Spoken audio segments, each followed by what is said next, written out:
Good morning, everybody.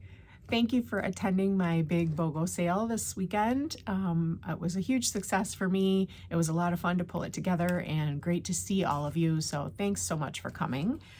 For those of you that made purchases at the BOGO sale, we had our raffle. It was every $50 that was spent, you were able to put your name into the jar and get a chance to win our Stampin' Up paper trimmer. This is a 12-inch paper trimmer. Soon as I pull the name, I am going to pan down and just show you a couple of the features of the paper trimmer that has both the scoring and the cutting blades on it.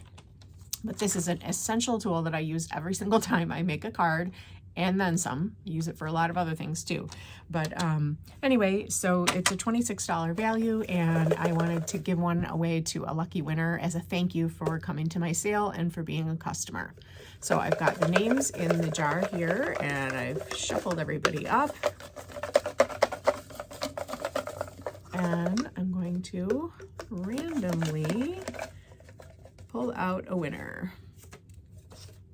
And let's see who we have. Gloria! Gloria, fantastic. Oh, congratulations, Gloria. You are going to win a new paper trimmer. Thank you so much, everybody. I am going to switch the camera down and show you some of the features of the paper trimmer. So if you're interested in that, stay tuned. Okay, congratulations again to Gloria for winning our paper trimmer. And I wanted to just show you a couple of the features of the paper trimmer. I might back out just a bit here so you can see the whole thing. First of all, the paper trimmer will always be found in the annual catalog. It carries over from year to year. It is on page 145 of the current catalog. It's item 152392, and again, it's $26.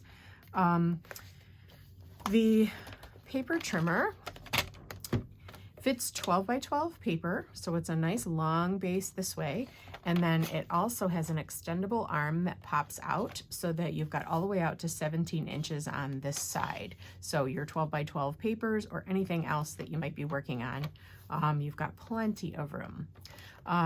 There are both imperial and metric measurements on the paper trimmer, and then there's also a measurement kind of this right down the middle, the midpoint of the paper trimmer, so that when you're working in smaller projects, you can reference real close. So the way that the paper trimmer works is it has this arm that lifts up, and then it has two blades that come with the paper trimmer. And the beautiful thing, this is my very favorite thing about the paper trimmer, the blades both live on your trimmer at all times. So because there's this extra space at the top and the bottom, you can push one of the blades out of the way of your paper and use the opposite blade. So the darker blade is for cutting, and then your lighter blade is for scoring. I do know some people that actually write on here, score or cut, just to help them remember, but because they're different colors, I'm always just confident that I've got the lighter blade for scoring and the darker blade for cutting. So when you're ready to cut something, you would lift your paper or lift your arm up, put the paper in, and then get your scoring blade out of the way so that you can use your cutting blade. The opposite is true for scoring, of course. If you want to score, you keep your cutting blade out of the way, and then you would use your scoring blade. So that is super nice. I'll also just show you, I don't know how well you'll be able to see it, but there is a tiny notch. My trimmer gets so much use, it's got a little kind of gummed up in here. I need to give it a cleaning. But there's a tiny notch at the end of your track where your blades slide back and forth, and that allows you to, let me hold it with the other hand here, that allows you to easily pop out your blades like that. They just slip out of this one little notch here where you can kind of slide one end in and the other end in. And that's how you can exchange it and replace it when your blades get dull. So Stampin' Up! Does sell replacement blades and replacement scoring blades. They're on the exact same page, and they're very inexpensive. So I always like to keep extras on hand so that my projects cut nice and clean and sharp. So anyway, both of the blades pop out the same way. You just sort of twist the edges into that little notch down here, but then the rest of the time it won't pop out. So you can see I'm trying to like lift this. It will not come out unless you have it lined up with the notch. So this is very basic in how I use my trimmer every day to make card bases, but I have an 8.5 by 11 sheet of paper in here, and what I will do is put my paper flush up against this one edge. Make sure that it's nice and tight up against there. That ensures me that I'm going to get a nice perpendicular cut. And then I slide my paper back and forth so that the edge of my paper lines up with a measurement. So in an 8.5 by 11 paper, I've got 11 on this side. If I wanted to cut that in half to make a standard card base, I'm gonna look at my dimensions up here and I'm gonna slide this over until I get, here's 5 inches, here's 6 inches. So right in between there is the 5.5 inch mark. So let me show you that again. I'm looking here at my, 1 inch, 2 inch, 3 inch, and these lines come all the way down, which is so nice. So I can go all the way across to the 5.5 inch mark. And that way, when I close my arm down, and then there's also a little handle here, and this is where you can put your hand, your opposite hand, not cutting hand, onto the arm to hold your paper nice and tight.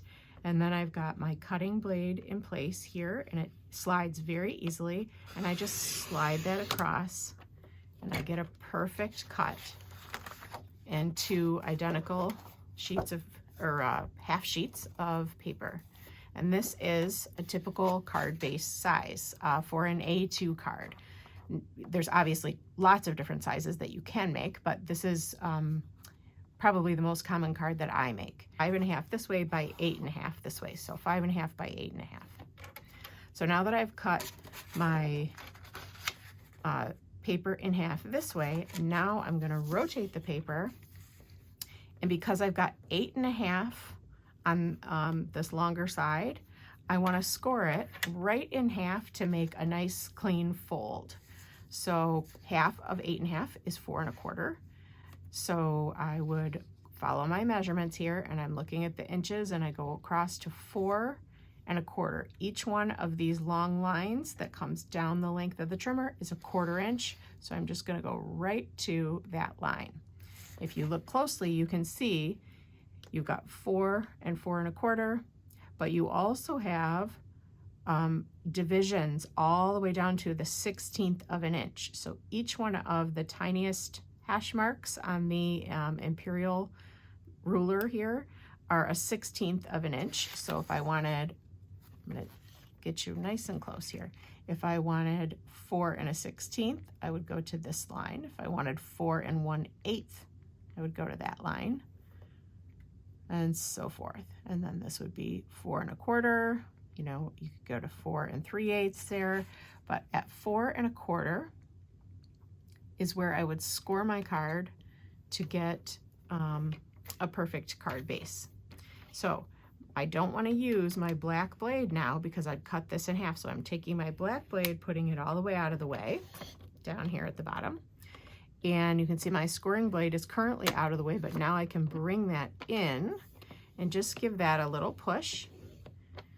And now I have, can you see my score line? There we go. If I tilt it in the light like that, you can see I have a nice score line, and it's very easy to fold this and get a crisp, even fold. So, like I said, there's lots of paper trimmers out there on the market, but this is the only one that I know of that has both the scoring and the cutting blade that can stay on at all time. You don't have to take one off and interchange it for the other, and I really love that. I love the surface. All of the numbers are printed right on the base, and they are covered with like a nice slick plastic, so I've never had any wearing of any of my numbers or anything like that. And this arm, like I said, goes up and down, and it stays nice and snug to hold your paper in place.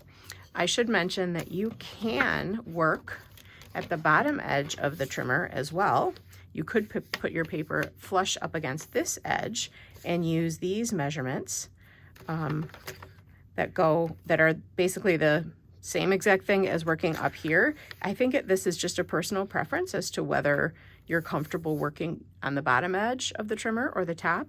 Obviously, the top edge of the trimmer is the one that extends out to the 17 inches. So if your paper is longer than 5 inches, you'll have to use this edge to get an accurate measurement up top.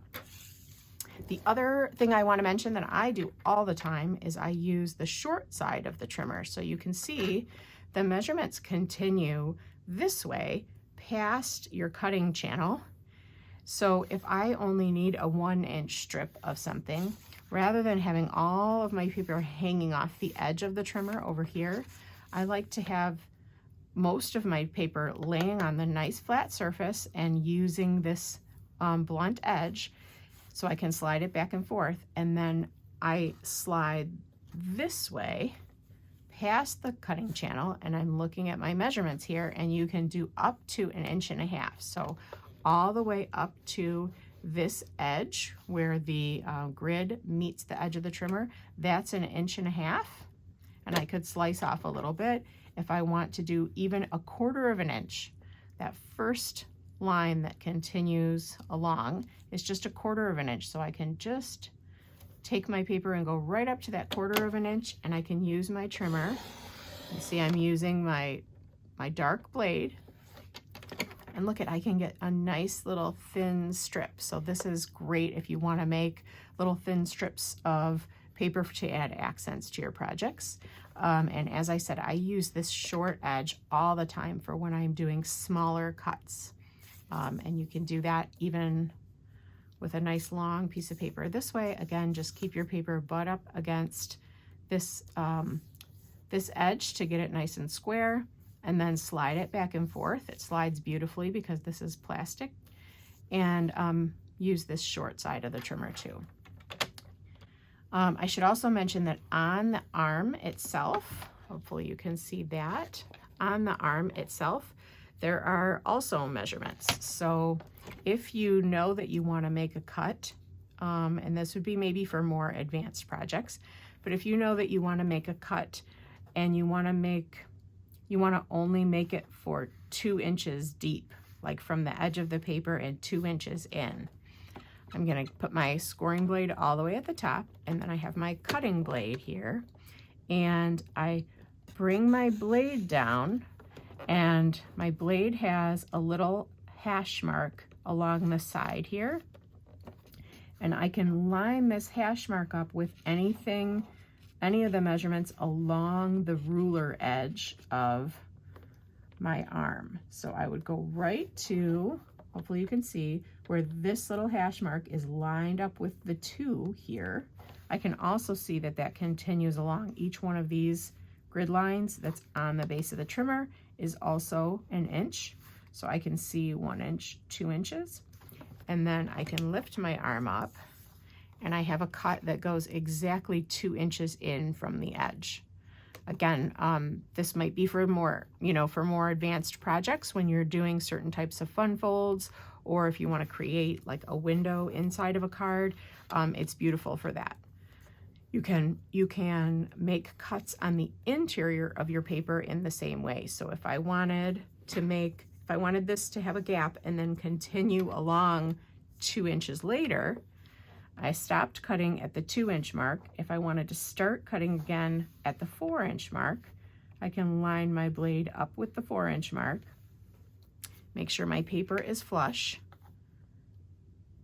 and then I can close this down, and now my blade pierces through the paper, and I can continue cutting for as long as I need to. So now I'm cutting from the 4 inch mark to the 6 inch mark, and I'm lining up my little hash mark on the side of my trimmer blade. And when I lift it up, you can see again, I have a cut that continues perfectly along the same line. So they're all 1 inch from the edge of the paper.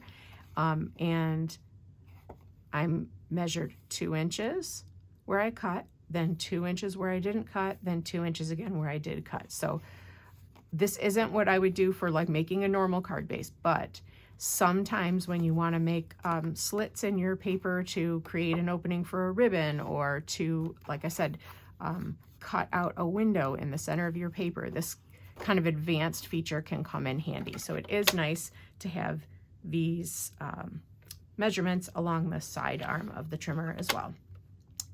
All right, so that is definitely all of the basic functions of the trimmer. Hopefully I've covered most of it. This arm does stow away nicely so that when you're not using the trimmer, it's kind of compact. The bottom of the trimmer has these little rubber feet on it, which is really nice. That keeps it from sliding around on your desk. Okay, so hopefully I have given you a nice introduction to all of the features of the paper trimmer. As I said, this is a workhorse in my craft room. I use it every single day to make my card bases and all of the different layers and elements to go on my card.